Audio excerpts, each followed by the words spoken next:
Ladies and gentlemen, the Secretary of War.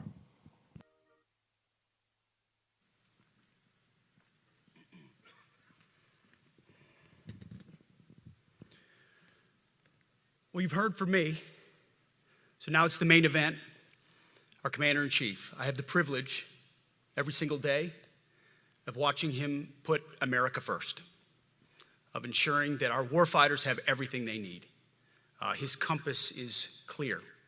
He's easy to follow because you know he has our back. I was thinking backstage, the man who was the Commander-in-Chief when the War Department was created was George Washington. The man who was president when the War Department was reestablished is President Trump.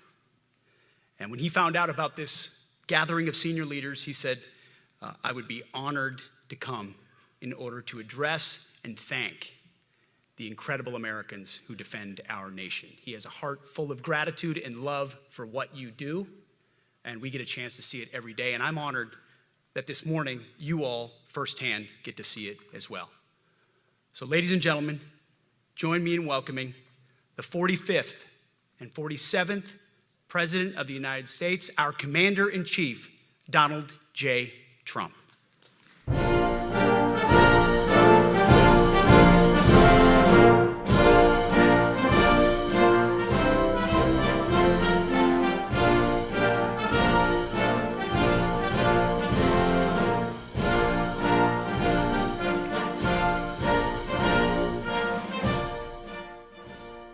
Thank you very much, Pete. Great job you're doing, too. Fantastic job. I've never walked into a room so silent before. This is very, don't laugh, you're not allowed to do that. You know what, just have a good time. And if you want to applaud, you applaud. And if you want to do anything you want, you can do anything you want. And if you don't like what I'm saying, you can leave the room. Of course, there goes your rank, there goes your future. But you just feel nice and loose, okay, because we're all on the same team. And I was told that, sir, you won't hear a murmur in the room. I said, we got to loosen these guys up a little bit. So you just have a good time. But I want to thank Secretary Hegseth and General Kane, General Raisin Kane for a reason, they call him that. When I heard his name, I said, you're the guy I'm looking for. The Joint Chiefs of Staff and so many others in this room who together represent the greatest and most elite fighting force in the history of the world, the United States military. We're very proud of our military. I rebuilt the military during my first term. It's one of the greatest achievements. We had the greatest economy in history, and I built the military. Those are the two things I say more than anything else. And I also kept us safe at the borders. We had very good borders. We didn't have people coming in from jails and prisons and everything like took place over the last 4 years. They'll never forget what happened to this country over the last 4 years with the incompetence. There could be no higher honor than to serve as your Commander-in-Chief. It is a great honor. I look at you, you're just incredible people. Central casting, I might add. To each and every one of you, I thank you for your unwavering devotion to the armed forces and to the country that we've all sworn a sacred oath to defend. We all have that oath, every one of us. I'm thrilled to be here this morning to address the senior leadership of what is once again known around the world as the Department of War. I know Pete spoke about it. He gave a great speech, I thought. Great speech. I don't want him to get so good. I hate that. You know? No, I hate it. I almost fired him. I said, you can't, I don't want to go on after that. No, he gave a great speech, but he talked about Department of War. We were sitting there. I said, didn't it used to be called the Department of War? And he goes, yes, sir. They changed it like in the early 50s. So we won the First World War. We won the Second World War. We won everything in between and everything before that. We only won. And then we went, in a way, woke. That was probably the first sign of wokeness. And we changed it to defense instead of war. And I said, what do you think? How do you think if we changed it back? Would that be a nice idea? And Pete loved it immediately. Some people thought about it. You know, they gave it a little thought. But in the end, we did it. And I have to be honest, it's so popular. I thought it would be met with fury on the left. But they're sort of giving up, I must be honest with you. They've had it. They've had it with Trump. They've been after me for so many years now. Here we are. Here we are. Come to the White House anytime you'd like. No, they've given up. They're bad, a lot of bad people. But all over, that's been so popular. It's been very popular. I really thought that we were going to have to sort of fight it through. There's been no fight. There's been no fight. Like what I called the Gulf of America, the Gulf of America, because to me it was always the Gulf of America. I could never understand. We have 92% of the frontage.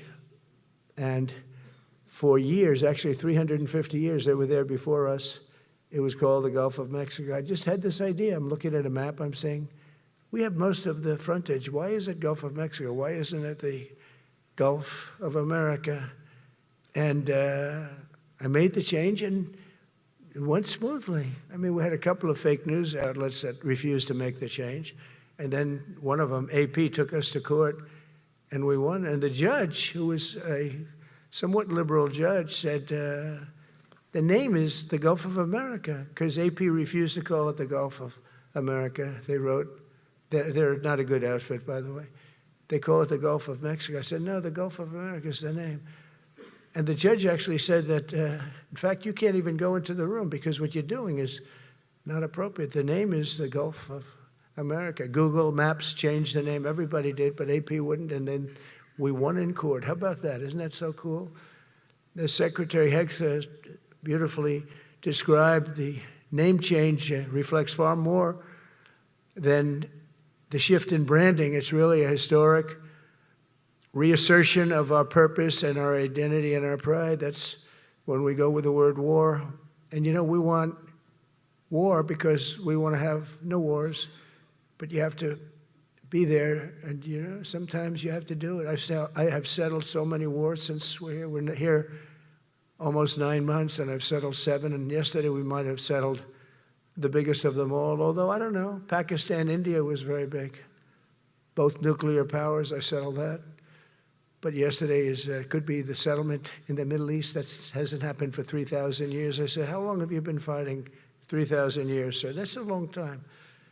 But we got it, I think, settled. We'll see. Hamas has to agree. And if they don't, it's going to be very tough on them. But it is what it is. But all of the Arab nations, Muslim nations have agreed. Israel has agreed. It's an amazing thing. It just came together. War is very strange, you know. You never know what's going to happen with war. The easiest one of them all is Putin. I said, number one, it's a war that would have never happened if I were president, if the election weren't rigged. And if I were president, that war would have never happened, not even a little chance. And it didn't happen for 4 years. But I knew Putin very well, and I thought that would be easy because I know him so well. Well, that one turned out to be the hardest of them all. We had some that were not settlable, and they all got settled. So if this works out that we did yesterday with the Middle East, then that's more than a war. That's lots of wars. That's all combined. That's a lot of wars. Many of you were over there in many different capacities in many different countries. That's a big part of the earth. But if that works out, it would be 8+. I could give myself 2 or 3 for that one. And then we just have the one to settle, and we have to settle it up with President Putin. And Zelensky, got to get them together and get it done. But the only way we can do that is through strength. I mean, if we were weak, they wouldn't even take my phone call, but we have extreme strength. We had the horror show in Afghanistan, which is really the reason I think that Putin went in. He saw that horror show by Biden and his team of incompetent people. And that showed, I think it gave him a path in. I wasn't there any longer. I watched that, and it was so horrible. I think it was the most embarrassing day in the history of our country. And now we're back, and that's it. We're not going to have any of that crap happen, I can tell you. That was terrible, so terrible. Together we're reawakening the warrior spirit, and this is a spirit that won and built this nation, and from the cavalry that tamed the Great Plains to the ferocious, unyielding power of Patton Bradley and the great General Douglas MacArthur. These are all great men. In this effort, we're a team, and so my message to you is very simple. I am with you, I support you, and as president, I have your backs 100%. You'll never see me even waver a little bit. It's the way it is. And that includes our great police officers and firemen and all of these people that are doing so well. Together over the next few years, we're going to make our military stronger, tougher, faster, fiercer, and more powerful than it has ever been before. I rebuilt our nuclear, as you probably know, but we'll upgrade that also and just hope we never have to use it. We have to hope we never have to use it, because the power of that is so incredible. I see things, I don't think they'd show it to you. I really wouldn't want them to show it to you. But when you see the result of what's left, you never want to use that. Never, never, ever. We were a little bit threatened by Russia recently, and I sent a submarine, nuclear submarine, the most lethal weapon ever made. Number one, you can't detect it. There's no way. We're 25 years ahead of Russia and China in submarines. Russia's actually second in submarines. China's third, but they're coming up. They're coming up. They're way lower in nuclear too, but in 5 years they'll be equal. They're coming up. And you don't have to be that good with nuclear. You could have 1/20th what you have now and still do the damage that would be, that'd be so horrendous. But I announced that, based on his mention of nuclear, and it was really a stupid person that works for him mentioned the word nuclear, I moved a submarine or two, I won't say about the two, over to the coast of Russia, just to be careful, because we can't let people throw around that word. I call it the N-word. There are two N-words, and you can't use either of them. You can't use either of them.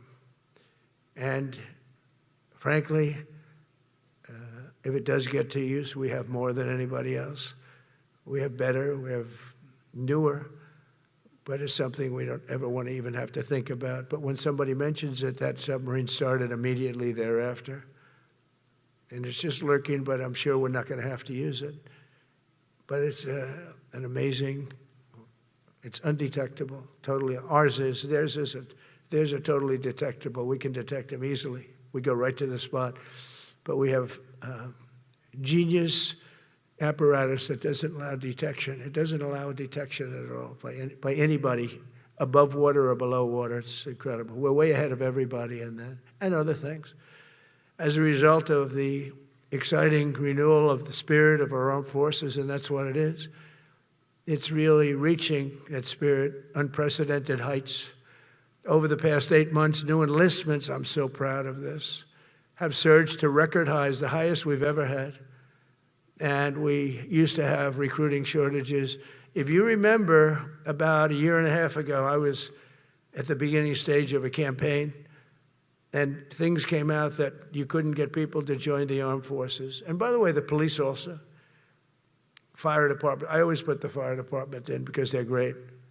They're great. And I got 95% of their vote, too. That helps. When you get 95% of their vote, you always have to mention them. But they're great. And they're brave in our inner cities, which we're going to be talking about, because it's a big part of war now. It's a big part of war. But the firemen go up on ladders, and you have people shooting at them while they're up on ladders. I don't even know if anybody heard that. And I said, don't talk about it much, but I think you have to. Our firemen are incredible. They're up on one of these ladders that goes way up to the sky, rescuing people, and you have animals shooting at them, shooting bullets at firemen that are way up in death territory. You fall off that ladder, it's over. It's over. They don't even have to inspect you when you hit the ground. And you have people shooting bullets at them in some of these inner cities. We're not going to let that happen. So I always mention the firemen because that's actually a big problem we have. And they are unbelievable. Like you, they're unbelievable people. For the first time on record in 2025, the Navy, Air Force, and Space Force all met or surpassed their recruiting goals 3 months early. That never happened before. And the Army did even better. Congratulations, Army. They met everything. And these were the highest standards because we're making it larger. So these were much higher standards than you had 4 years ago, 3 years ago, during the Sleepy Joe Biden era. And the Army did it 4 months early. And you remember, a year and a half ago, they said the big stories that we're way behind with the Army, Air Force, the Navy, the Marines. We're way behind, Coast Guard. And even Space Force. I love Space Force because that was my creation. You know, when you create something, I love it. And the people we put in there were good. I got that right. We put in great people initially, and we've really dominated. We really dominate in that sphere now. We were way behind China and Russia, and now we dominate. Space Force turned out to be a very important thing. I said from the beginning, you know, when Biden came into office, he wanted to terminate it. He said, and this thing called Space Force, so we could get rid of that. And he got hammered by the people in this room for even suggesting it, because it's very important, one of the most important. And as time goes by, it'll get more and more important. But we're now at 106% of our recruiting targets for the year, and that's the best in far more than a generation. And for the Marines, morale is so strong that the Marine Corps will meet its 2026 retention targets before the end of October, which never happens. And that's the earliest it's ever happened in the history of our country. And it makes you feel good, you know. I felt guilty. I'd go make a speech in front of never people like you. You are the leaders, but people, soldiers. And I felt embarrassed because there'd be stories about, you know, we couldn't fill up our Army, Navy, Air Force. We couldn't fill them up. And it was headlines. It was headlines. It was during Biden's 4 years, the auto pen. I call him the auto pen. It's, how would you like to have your thing signed by an auto pen? You know, when I have a general and I have to sign for a general because we have beautiful paper, the gorgeous paper, I said, throw a little more gold on it. They deserve it. I want the A paper, not the D paper. We used to sign a piece of garbage. I said, this man's going to be a general, right? Yeah. I don't want to use this. I want to use the big, beautiful, firm paper. I want to use the real gold writing when you talk about the position, and they're beautiful. And, but how would you like to have that where some kid sitting in the back office is having it signed with an auto pen? I thought about it, and I thought about you people first, admirals, generals. I said, somebody works his whole life. He gets into maybe the academies or wherever, but however you got there, and you go through years of work, and now you become an admiral or a general or whatever. And when you do, the President of the United States signs your commission, as you know, and that commission is beautifully displayed. And I sign it. Actually, I love my signature. I really do. Everyone loves my signature. But I signed it very proudly, and I always think to myself, how can you have an auto pen sign this? It's just so disrespectful. To me, it's just totally disrespectful. And it turned out that almost everything he did was signed by auto pen, except for when he gave his son, Hunter, pardon. He signed that one. And that's actually the worst signature I've ever seen. That was the pen. The auto pen looks much better. But as leaders, our commitment to every patriot who put on the uniform is to ensure that American military remains the most lethal and dominant on the planet, not merely for a few years, but for the decades and generations to come, for centuries. We must be so strong that no nation will dare challenge us, so powerful that no enemy will dare threaten us, and so capable that no adversary can even think about beating us. And we've had it recently. I had India and Pakistan were going at it, and I called them both. And in this case, I used trade. I'm not going to trade with you. You start two nuclear nations, big nuclear. And no, you cannot do that. I said, yes, I can. You go into this frickin' war that I'm hearing about. You know, actually, they just shot down 7 planes. 7 planes, it was starting. There's a lot of bad blood. And I said, you do this, there's not going to be any trade. And I stopped the war. It was raging for 4 days, but that was just the beginning. And we stopped it. It was a great thing. And the Prime Minister of Pakistan was here, along with the Field Marshal, who's a very important guy in Pakistan, and he was here 3 days ago. And I didn't even realize it as beautiful as he said it, but he said that to a group of people that were with us, 2 generals, but a group, he said, this man saved millions of lives because he saved the war from going on, and that war was going to get very bad, very, very bad. President Trump saved millions and millions of lives. That was a bad war. And I was very honored. I loved the way he said it. Susie Wiles was there. She said that was the most beautiful thing. But we saved a lot of them. We saved a lot of them. Even in Africa, we saved the Congo with Rwanda. They've been fighting for 31 years, 10 million people dead. I got that one done. And very proud of it. So if this works out, we'll have 8 in 8 months. That's pretty good. Nobody's ever done that. Will you get the Nobel Prize? Absolutely not.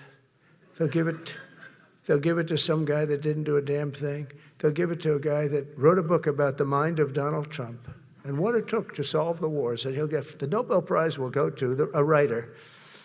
No, but well, let's see what happens. But it's be a big insult to our country. I will tell you that. I don't want it. I want the country to get it. But it should get it because there's never been anything like it. Think of it. So if this happens, I think it will. I don't say that lightly because I know more about deals than anybody. This is what my whole life was based on. And they can change, and this can certainly change. But we have just about everybody. We have one signature that we need, and that signature will pay in hell if they don't sign. I hope they sign for their own good and we create something really great. But to have done 8 of them is just like such an honor. And then we have Putin and Zelensky. The easiest one of them all. I said, that one I'll get done. I thought that was going to be first. The others were much harder, some of them.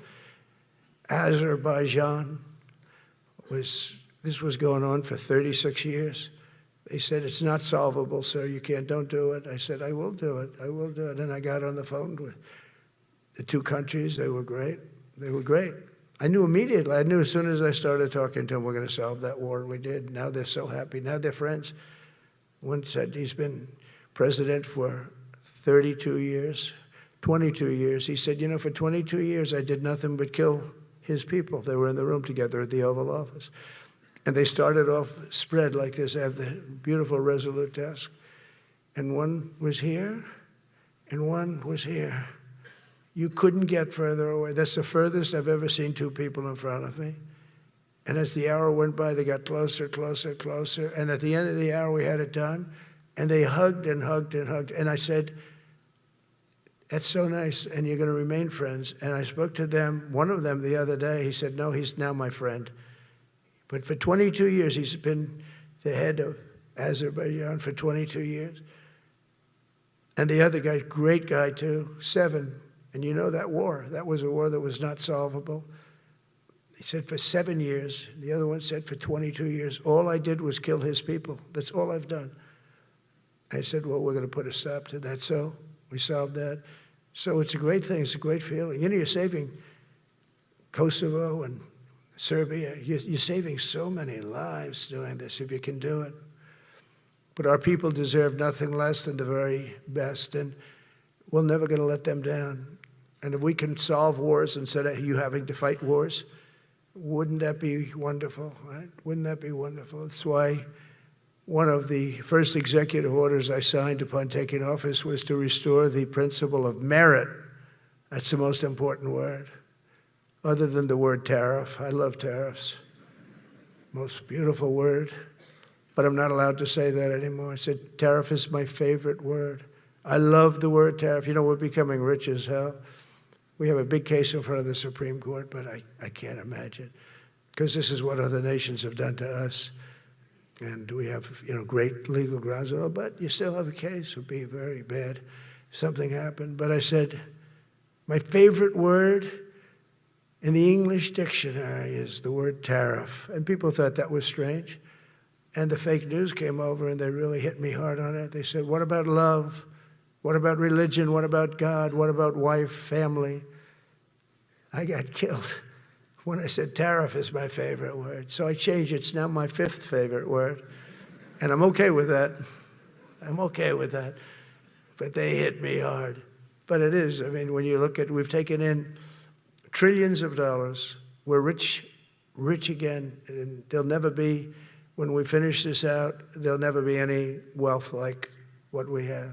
Other countries were taking advantage of us for years and years. You know that better than anybody.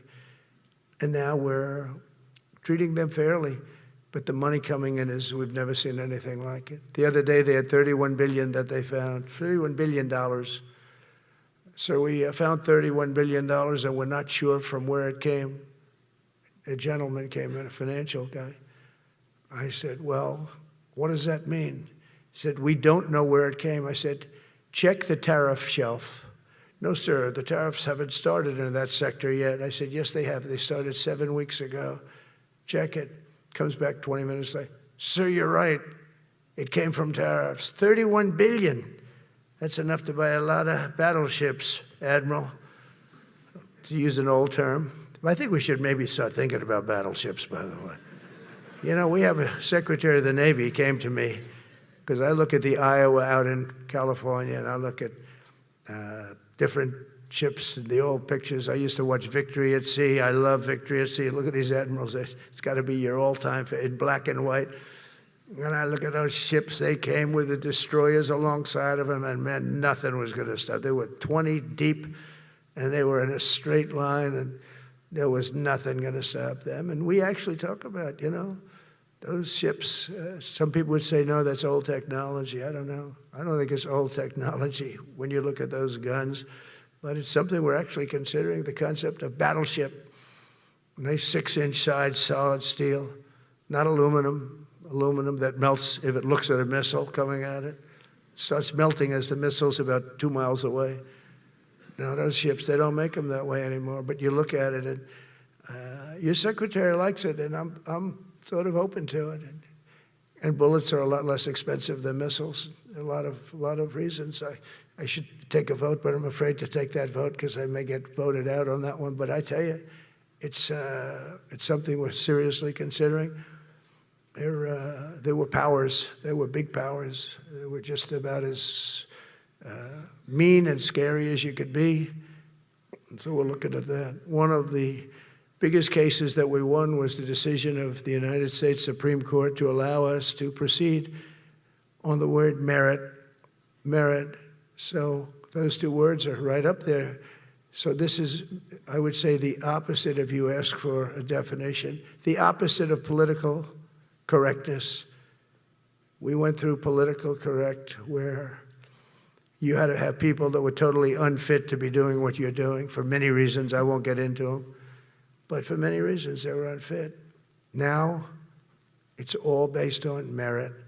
That was such an unbelievable decision. I didn't expect we were going to win that one. We went in. We said we needed it. We went in for colleges, you know, where kids with a C average are getting into the best colleges, and the kids with A averages won't get in. And kids with the highest boards and the highest marks and the best marks couldn't get into the best schools. And people that had not good boards and not very good marks, I mean, okay, but nothing special, they were getting into our best colleges. I said, this is just crazy. You can't run a country like this. And it was lingering for years, and it got to the Supreme Court, and we won that decision. Merit, everything's based on merit. You're all based on merit. We're not going to have somebody taking your place for political reasons because they are politically correct, and you're not. We take the people that are going to do the best job. That's all. It's very simple. And that's the way our country was built. We were built on merit. We got away from it for a long time.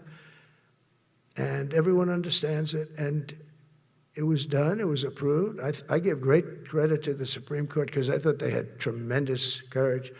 I didn't think they'd do that. That was tremendous. I give them maybe for that decision almost more than anything because it's a hard decision to make. It's really hard. The apparatus of our country was not set up for merit. It was set up for political correctness. And you can never be great if you're going to do that. And we're going to be greater than we ever were before. We're bringing back a focus on fitness, ability, character, and strength. It's because the purposes of American military is not to protect anyone's feelings, it's to protect our republic, and it's the republic that we dearly love. It's to protect our country. We will not be politically correct when it comes to defending American freedom, and we will be a fighting and winning machine. We want to fight, we want to win, and we want to fight as little as possible. You have to count on people like me to keep you out of wars, because we don't want to go into wars. Many of the wars that I just told you about, we could have entered those wars and settled them in a different way, lose a lot of our troops. And we could have settled them, I guess, differently. Maybe not, actually. Actually, you might not have been able to settle them. We just would have been in the middle of a lot of firepower. But when we do need it, you're going to be so ready. And you know it. But very importantly, with that goal in mind, I've committed to spending over $1 trillion on our military in 2026, and that's the most in the history of our country. $1 trillion, that's a lot of money. I hope you like that. Ma'ams and sirs, I hope you like it. That's a hell of a lot of money. We have the best of everything. Every branch is seeing major investments, and as I announced in the Oval Office in March, we are rapidly moving forward with the first ever 6th generation fighter jet. I didn't name it. I did not name it. Boeing came in and they said, sir, this is our submittal.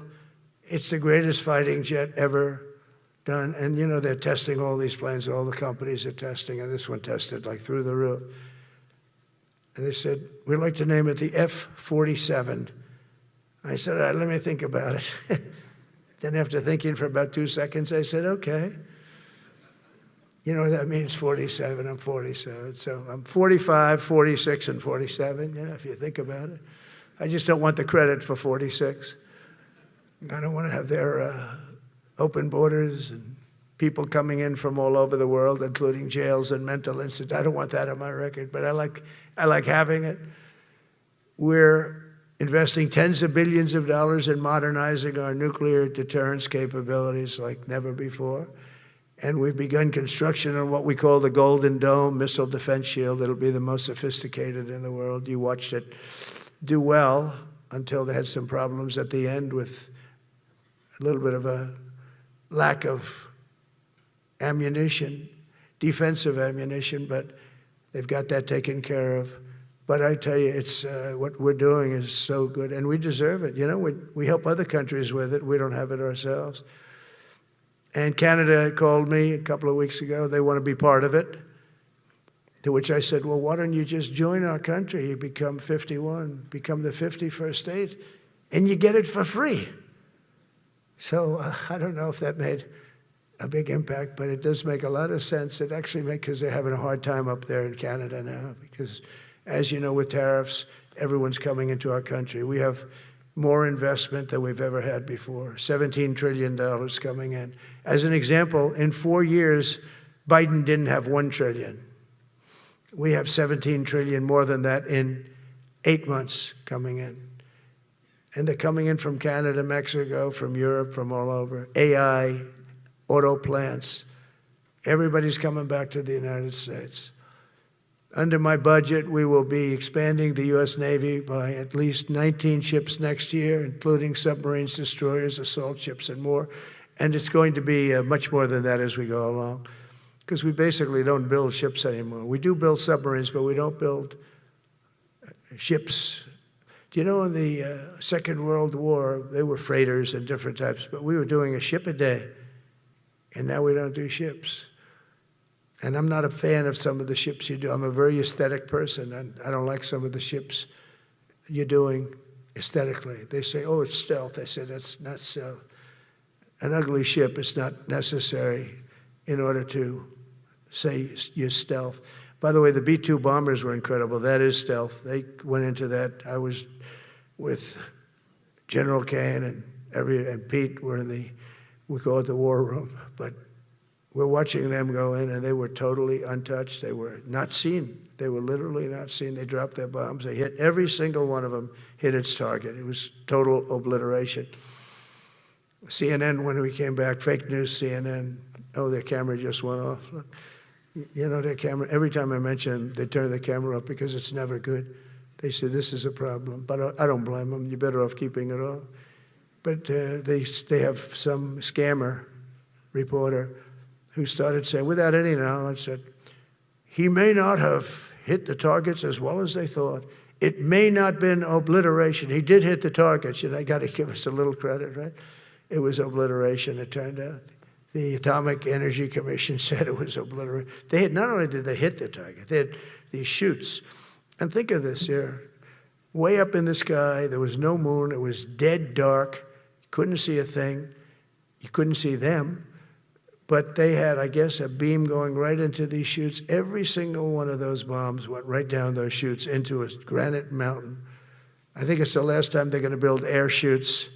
They had these air chutes that were nice, beautiful. They were meant for us. But it was total obliteration. And now they give us credit for that. But these people were phenomenal. I tell you, for the Air Force people here, you can be very proud. That B-2, we just ordered a lot of new ones and updated ones, but I'd take the other ones. Let me tell you, they couldn't have worked any better. So they flew for 37 hours total, back and forth, no stops, no nothing. We had 52 tankers loading them up. And that's a job I wouldn't necessarily want too much, flying a tanker, loaded up with hundreds of thousands of gallons of fuel. I don't know if I'd do that job, General. I asked the question, what happens if it gets hit? Sir, you don't want to know about that, right? I don't want to know about that. But those guys, they just hear us. They're incredible. I had them all to the Oval Office. We had the B-2 pilots and a lot of the people, even the people that took care of them, the maintenance people, just as important. We had them all to the White House, gave them a big party on the lawn, brought some of them into the Oval Office.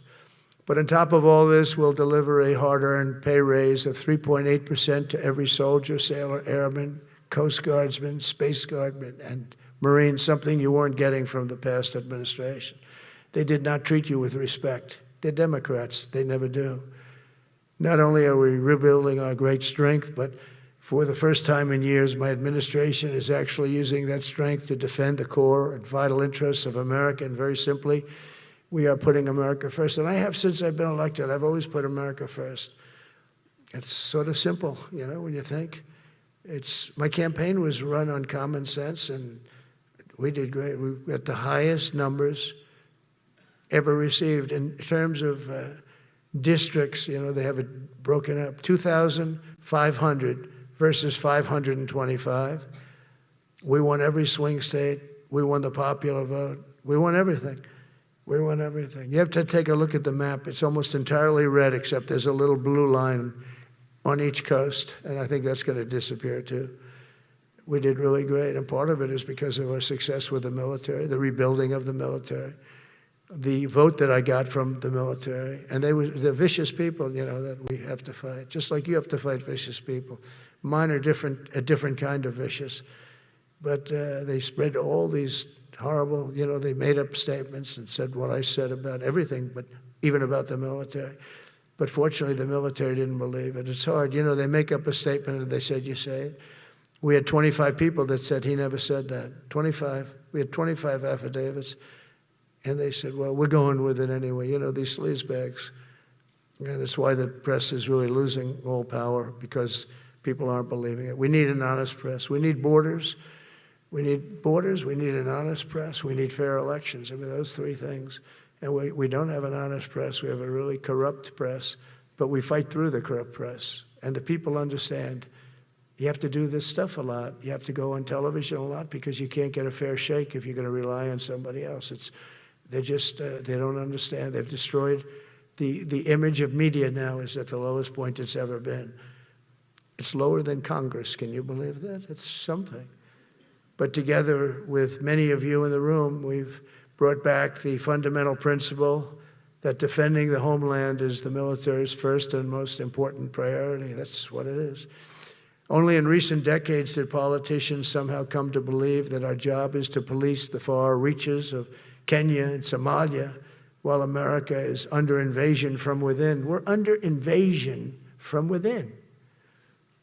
No different than a foreign enemy but more difficult in many ways because they don't wear uniforms. At least when they're wearing a uniform, you can take them out. These people don't have uniforms. But we are under invasion from within. We're stopping it very quickly. After spending trillions of dollars defending the borders of foreign countries, with your help, we're defending the borders of our country from now on. We're not going to let this happen. Biden let people come in from prisons, mental institutions, drug dealers, murderers. You know, we had 11,488 murderers allowed into our country by this guy who had no clue. He had no clue. He shouldn't have been there in the first place, but he had no clue. The people that ran the office, the White House, were people that surrounded him, radical left lunatics that are brilliant people, but dumb as hell when it came to policy and common sense. And they allowed people from all over the world, from the Congo. They opened up prisons in the Congo. They came into our country totally unmatched, unvetted, unchecked. And from all over, South America, not just South America. You know, you think South America, no, but from all over. A lot came in from Venezuela. Venezuela emptied its prison population into our country. That's why they have Tren de Aragua, one of the worst gangs ever. But we took care of them. We took good, strong care of them. And I just want to thank the National Guard in Washington, D.C. It's embarrassing to say this. Now I can say it because we solved it. But Washington, D.C. was the most unsafe, most dangerous city in the United States of America. And to a large extent, beyond. And beyond that, you go to Afghanistan, they didn't have anything like that. You go to countries that you would think there's problems, they didn't have that. And now Washington, D.C., after 12 days of serious, serious intensity, we took out 1,700 career criminals. If you have 5 career criminals, they can make your numbers look very bad because they'll commit many crimes a day. But we took out 1,700, and they took them out. There was no doubt who the boss was. They did an unbelievable job. Then they started even cleaning. I said, I don't want them doing that, sir. They were cleaning it up. I drove through it 2 days ago. It was beautiful. People are walking down the street holding hands, man and wife, coming from Iowa. They're not worried about being shot. Washington, D.C. is now a safe city. In fact, I went out to dinner with my crew. I haven't done that. In theory, I wouldn't do it. And I felt totally safe. And nobody's been attacked. Nobody's been hurt. Washington, D.C. went from our most unsafe city to just about our safest city in a period of a month. We had it under control in 12 days, but give us another 15, 16 days, it's perfect. And people other than politicians that look bad, they think, you know, the Democrats run most of the cities that are in bad shape. We have many cities in great shape too, by the way, I want you to know that. But it seems that the ones that are run by the radical left Democrats, what they've done to San Francisco, Chicago, New York, Los Angeles, they're very unsafe places, and we're going to straighten them out one by one. And this is going to be a major part for some of the people in this room. That's a war, too. It's a war from within. Controlling the physical territory of our border is essential to national security. We can't let these people in. You know, we had no people enter in the last 4 months. 0. Even I can't believe that. You know, we had millions coming in, pouring in. 25 million all told, and of those 25 million, many of them should never be in our country. They would take their worst people and their people from prisons and jail, and they'd put them in a caravan, and they'd walk up. CNN was interviewing one person. Oh, why are you coming? I want freedom. Good. Were you in jail? Yes. For what? Murder. I said, you had to see this anchor, a young woman. She's like, I couldn't believe. She'll probably lose her job, but because the left doesn't want to hear that. But we're running it based on common sense and based on love of our country. But I want to salute every service member who has helped us carry out this critical mission. It's really a very important mission. And I told Pete, we should use some of these dangerous cities as training grounds for our military, National Guard, but military. Because we're going into Chicago very soon. That's a big city with an incompetent governor, stupid, They threw him out of his family business. He was so stupid. I know the family. He becomes governor. He's got money. Not money that he made, but he ran for governor, he won, and now he criticizes us all the time. And last week they had 11 people murdered, 44 people shot. The week before that they had 5 people murdered, 28 people shot. Every weekend they lose 5, 6. If they lose 5, they're considering it a great week. They shouldn't lose any. You shouldn't lose any. This is civilization. And he's always up there saying, we're in very good shape. We don't need the military. No, they need the military desperately. How about Portland? Portland, Oregon, where it looks like a war zone. And I get a call from the liberal governor. Sir, please don't come in. We don't need you. I said, well, unless they're playing false tapes, this looked like World War II. Your place is burning down.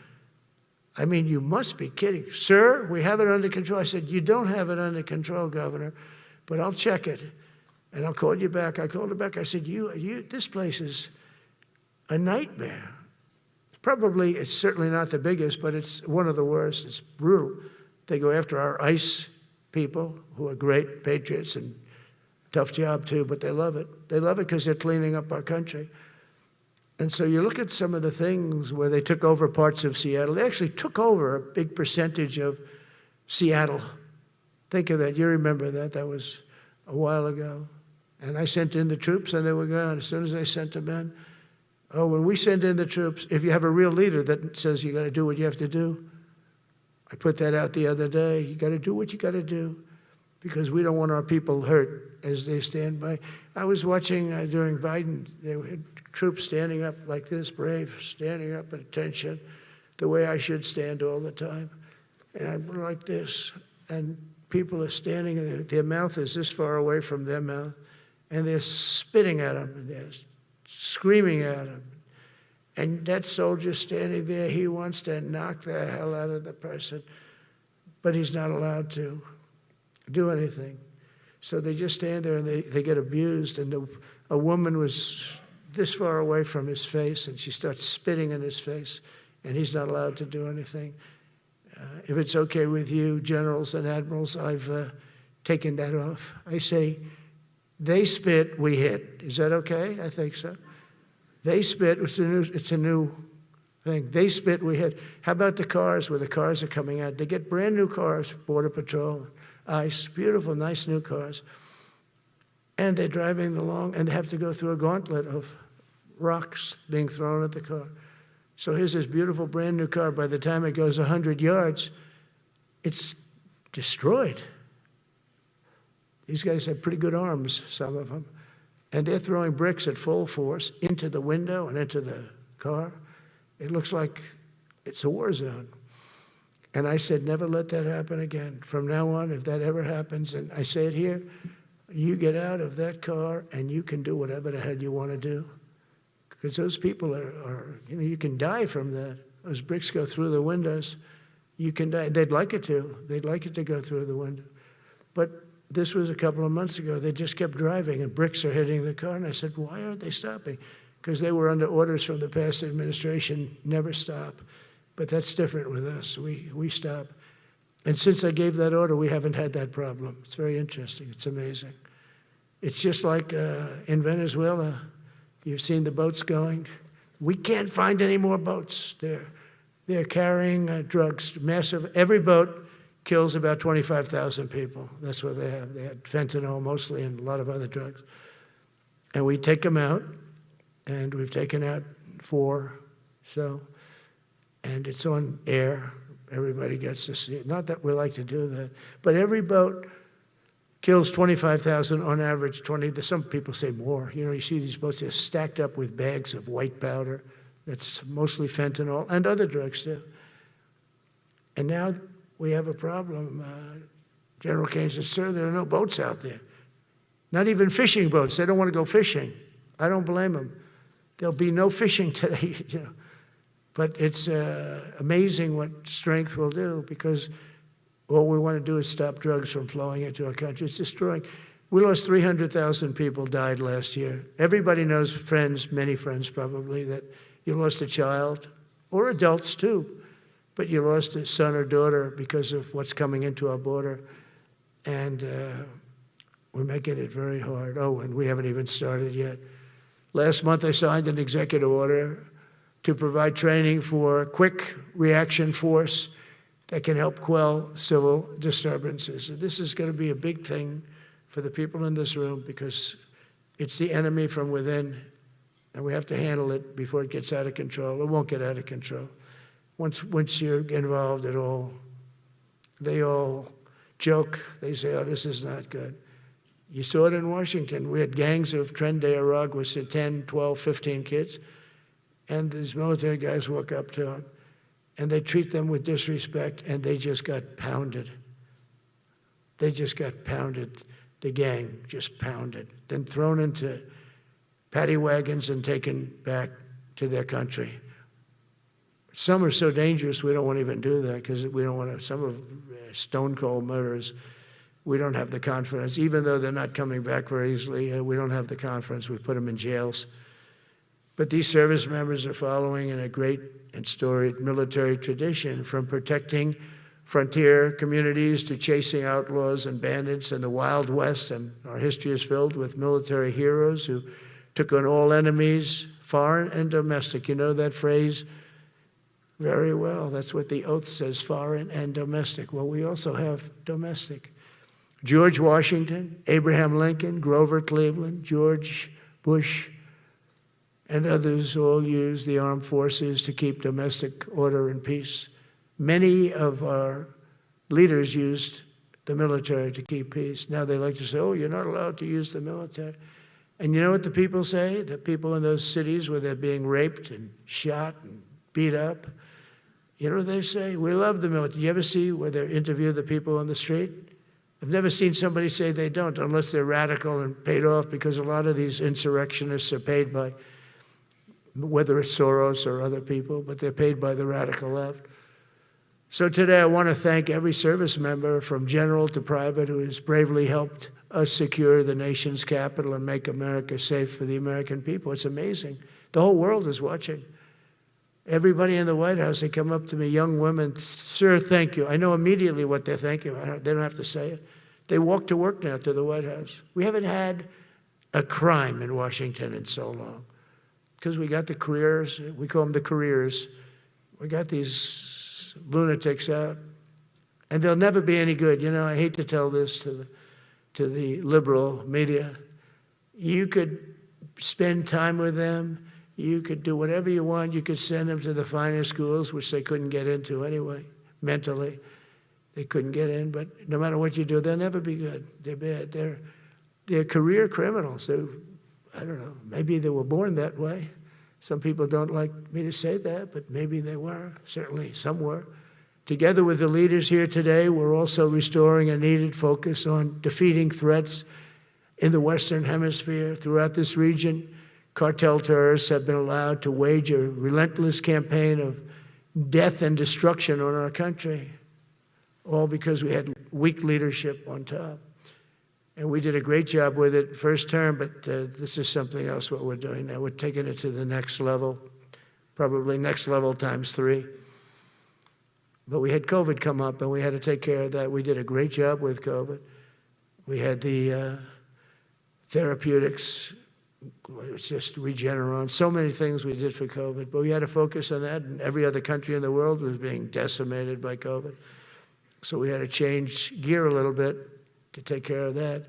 But under our leadership, the military is now the knife's edge in combating this sinister enemy. We have to put the traffickers and cartels on notice, and we've done that. And we put them, a lot of them, we've called them a terrorist organization, which is actually a big thing to do. Nobody's done it, but I've done it with a lot of them. It gives you a tremendous advantage.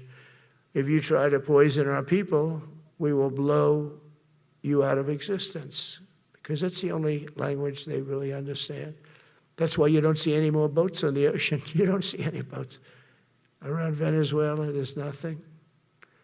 As president, I will never hesitate to defend our people from threats of violence, from the horrible plague that's taking place from within the Iran nuclear power, the Iran, all of the great power that we thought existed, we blew it out to kingdom. We took advantage of it, and we just really took advantage of it, and it was a beautiful thing to see, and that's what military power can achieve. That's why I chose Raising Cane. He's fantastic, by the way. I hope you all agree. If anybody disagrees, could I please have your hand? Who disappears at Raising Cane is no good? Just raise your hand. I don't see any hands raised. All right. That means you're okay. That means that he's okay now, but I saw his results. You know, he took out ISIS. I was told it was going to take 4 years. It took 4 weeks. I went to see him, and he took him out in 4 weeks, knocked him out, knocked him to hell. And I was told by military people it was going to take 4 to 5 years to do it. And I don't even know if we'll have it then, sir. These were the Washington generals. I call them the television generals. But Raising Cane did it in 4 weeks, took out 100% of the ISIS caliphate. As a result of these actions and many others since my inauguration, we're witnessing the triumphant return of peace through strength. We have great peace through strength. America is respected again as a country. We were not respected with Biden. They looked at him falling downstairs every day. Every day the guy's falling downstairs. He said, it's not our president. We can't have it. I'm very careful, you know, when I walk downstairs, like I'm on stairs, like these stairs, I walk very slowly. Nobody has to set a record. Just try not to fall, because it doesn't work out well. A few of our presidents have fallen, and it became a part of their legacy. We don't want that. You walk nice and easy. You don't have to set any record. Be cool. Be cool when you walk down, but don't bop down the stairs. So one thing with Obama, I had zero respect for him as a president, but he would bop down those stairs. I've never said, da-da, da-da, da-da, bop, bop, bop.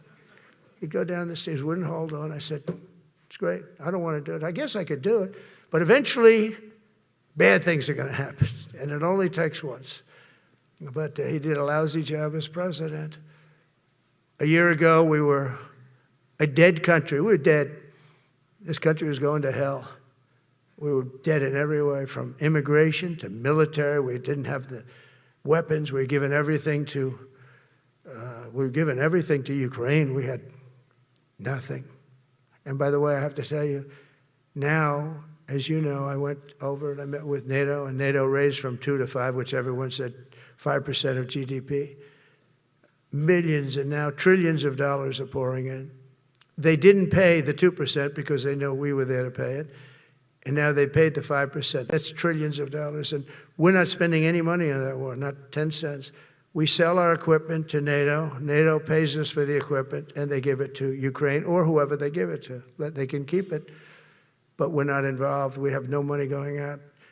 Biden gave $350 billion, not sustainable, $350 billion. And we have a war that should have never started. But we're not doing that anymore. So I just want you to know we're selling equipment. Our people are buying equipment. They are buying the equipment at full price, a fair price. So I don't want to say we're making money, because I don't want to be making money on a war. It's too many people dying. They're losing 7,000 soldiers a week. A lot of them are Russian soldiers, but between the two countries, mostly soldiers, by the way. Sometimes, you know, in Kiev, they'll lob a missile in, or some drones in, kill some people. But mostly it's soldiers. Russia and Ukraine are losing 7,000 souls. And you know, they're not American, they're not us, they're not you. We have a special obligation. But they're soldiers, they're young people, they leave their parents, they wave goodbye, and then 2 days later they're blown up so unnecessarily. And so that's the primary reason I want to get it done. We got to get it done. It's crazy what's going on. That's the worst war that there's been since World War II. The number of soldiers that are being killed there is just crazy. From 5,000 to 7,000 soldiers die a week. Think of that. So I think we'll get that done. But that's turned out to be the toughest one. I'm so disappointed in President Putin. I thought he would get this thing over with. He should have had that war done in a week. And I said to him, you don't look good. You're 4 years fighting a war that should have taken a week. Are you a paper tiger? And it's a shame, but I think eventually we'll get that one done, just like in theory, I want to knock on wood, because you never know. It's like we're going to have the Middle East done, which is actually a much harder thing to do. I mean, thousands of years, but we have to get that war done. So now just think of it, we're a dead country. I was with the King of Saudi Arabia, a great guy. I was with the Emir of Qatar. I was with the great leadership of UAE. I was over there. We brought back $2 trillion and more. They ordered 200 planes, Boeings. They ordered so much, and they were great. But they all said essentially the same thing. They said, 1 year ago, you were a dead country, and now you're the hottest country anywhere in the world. We're the hottest country in the world right now. The absolute hottest country in the world. There's nobody even close. Putin said that to me. We met in Alaska, had a good meeting. Then he went back and started sending drones into Kiev. I said, I thought we had a good meeting. But it's one of those things. But we were a dead country a year ago, and now we're the hottest country anywhere in the world. Think of that. You can be proud of that. And you must have felt like hell when you have a wife or a husband at home, and you used to read the numbers that we can't get people to join the Army, Navy, Air Force, Marines, Coast Guard. You must have felt like, I have a job that nobody wants. That doesn't feel good. Well, now you have a job that is brimming over with people wanting it. They want it. And you're able to get a much higher quality because now you have your choice. You want so many. And we're going to have many, many people that aren't going to be able to join because of the fact that we don't need them at this moment. But think of it, what a difference that is from, I could just imagine 2 years ago, you're reading front page articles in the New York Times, of course, and Wall Street Journal. They always give us unfair stories. But they played it so big, they were playing it so big. Nobody wants to join the Army, the Marines, the Air Force. They don't want to join. They don't want to join the Coast Guard at all. Nobody wants to join. Nobody wants to join our police forces. Our police forces also. It's almost went hand in hand. And I used to say, boy, I'm speaking in front of the military today, and it's embarrassing because I'm speaking in front of people who have a job that other people don't want, but now you have a job that everybody wants. So I think that has to make you feel good. It's one of the reasons I love being here today, because I wanted to say that. I have to say that. Everybody wants to be in the Army, the Navy, the Air Force, the Marines. If you think the Coast Guard and Space Force, our beautiful Space Force, it's a whole different world. And now they're signing up, by the way, seriously big numbers for the police. Dangerous job, isn't it? Huh? Fire department. But that's the paving the way for progress once thought almost impossible. I mean, a year ago, you wouldn't have thought that was possible. A year ago, they were talking about making the military smaller because they can't get the people to join. We're thinking about making it larger because we have so many people. And it's nice to be able to cut people because of merit that aren't really qualified for any reason, a physical reason, a mental reason. You don't have to take them anymore because you have the pick of the litter. And they all want to be with you. They all want your job. They want to be with you. They want to work with you.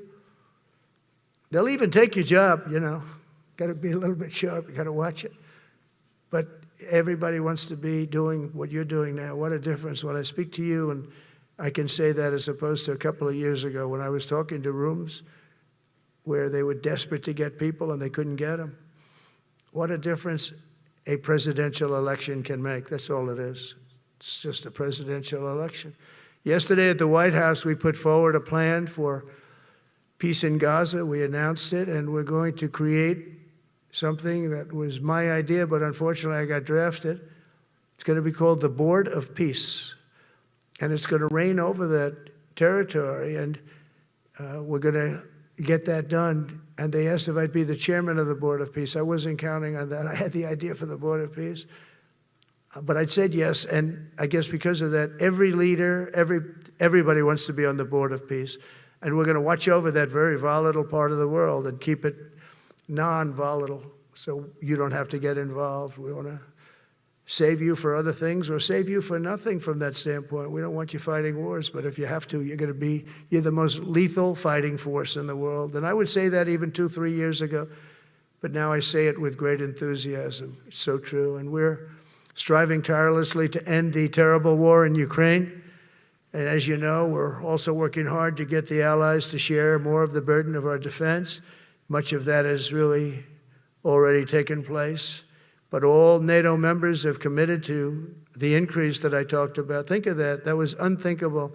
It used to be 1%, then we got it up to 2% in my last term. And they did not like it.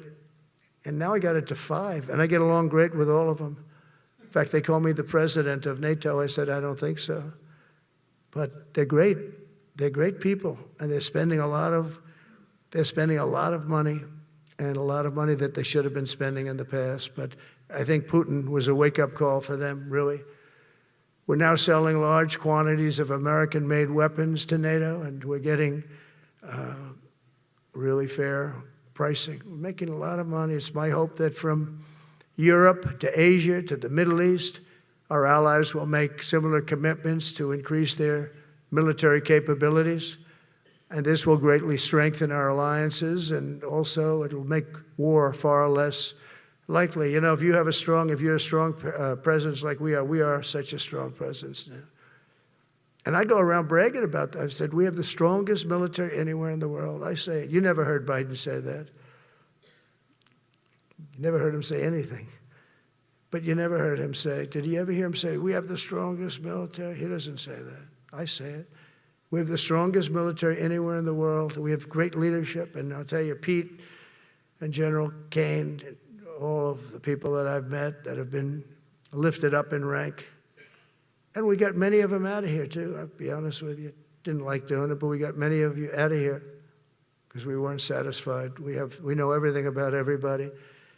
It'll also help the United States rapidly rebuild our defense industrial base. Each of you can play an important part in getting allies to do their part. So to that end, Secretary Hegseth will soon be announcing major reforms to streamline military acquisitions and expedite foreign military sales. We have tremendous numbers of countries that want to buy our equipment, and you know, in many cases it takes too long. We're backlogged on all the equipment, which is something that's new to us a little bit.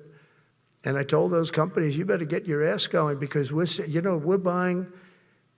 you a lot of equipment. We're getting countries to buy your equipment. You got to produce the equipment. Some of the countries, I'm not going to mention, but some of the countries are buying a lot.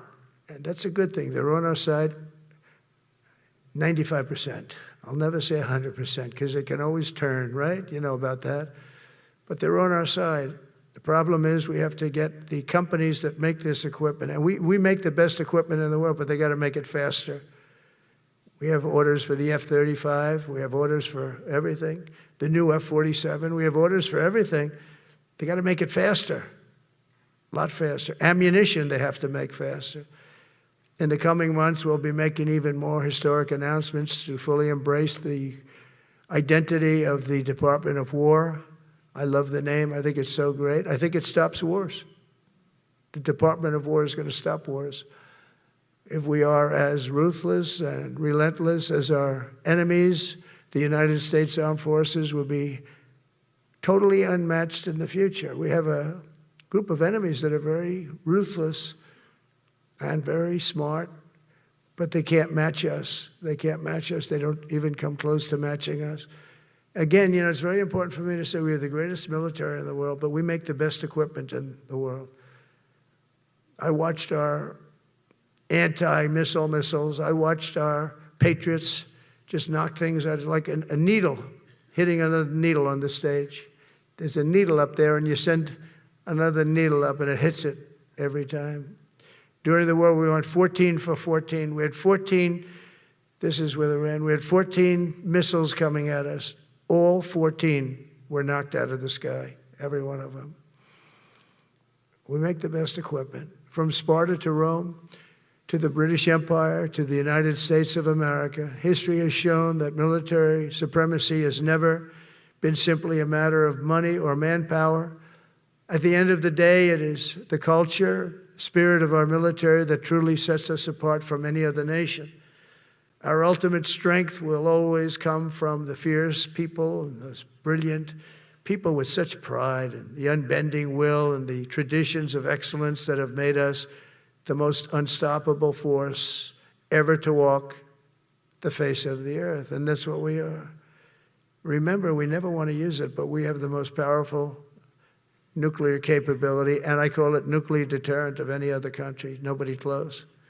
The men and women in this room inherit the legacy built and won by Washington and Jackson, Grant and Pershing, Eisenhower and Patton, Nimitz and LeMay. We carry forward the majestic military heritage passed down from father to son, soldier to soldier, and one generation of warriors to the next. You are warriors, you know that, right? You're great warriors, or you wouldn't be in this room. You're the best of the best. From Concord Bridge to Fort McHenry, from Gettysburg to Manila Bay, from Normandy to Sicily, and from the jungles of Vietnam to the dusty streets of Baghdad, America's military has charged into hellfire, climbed up jagged mountains, crossed roaring oceans, and thundered across open deserts to defend our flag, our freedom, and our homeland. Nobody does it like you.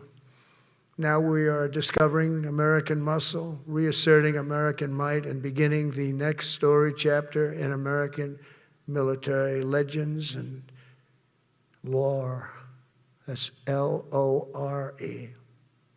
It is lore. When it comes to defending our way of life, nothing will slow us. No enemy will stop us. They cannot stop us. And no adversary will stand in our way. They won't stand in our way. We don't want them to stand in our way. We don't want to even put them in that position, but they're not going to stand in our way ever again.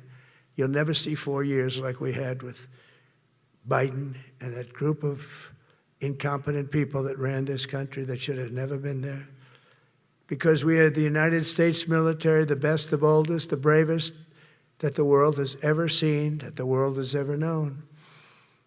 With leaders like we have right here in this beautiful room today, we will vanquish every danger and crush every threat to our freedom in every generation to come, because we will fight, fight, fight, and we will win, win, win.